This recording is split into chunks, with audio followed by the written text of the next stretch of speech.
A kas tas tāds gribēja pracīt? Braucu Tas ir neredzēju. Equipcare pērkot veidamam tehniku, jebkuru pirmie 3 gadījumi galvenā nāk visai piešu sistēmā, iepšu jūs varat iestatīt pēc, nu, te varat caur telefonu, caur aplikāciju vai caur datoru.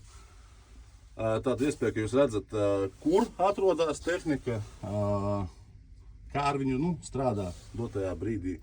Un, ja uzmetās kaut kādas servisa kļūdas vai kas, ir iespēja arī ar servisu sazināties un jums pieslēgties sistēmai klāt un jau attālināti.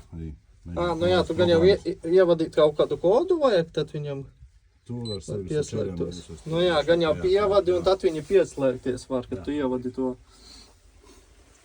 Jā, skatos, te viens pudelēs turētājs ir, te vēl viens redzēju ir vietiņas arī. Sākumā domāju, ka te leduskapis varbūt, bet te kaste liela arī, kur ielikt man tas nemētājs.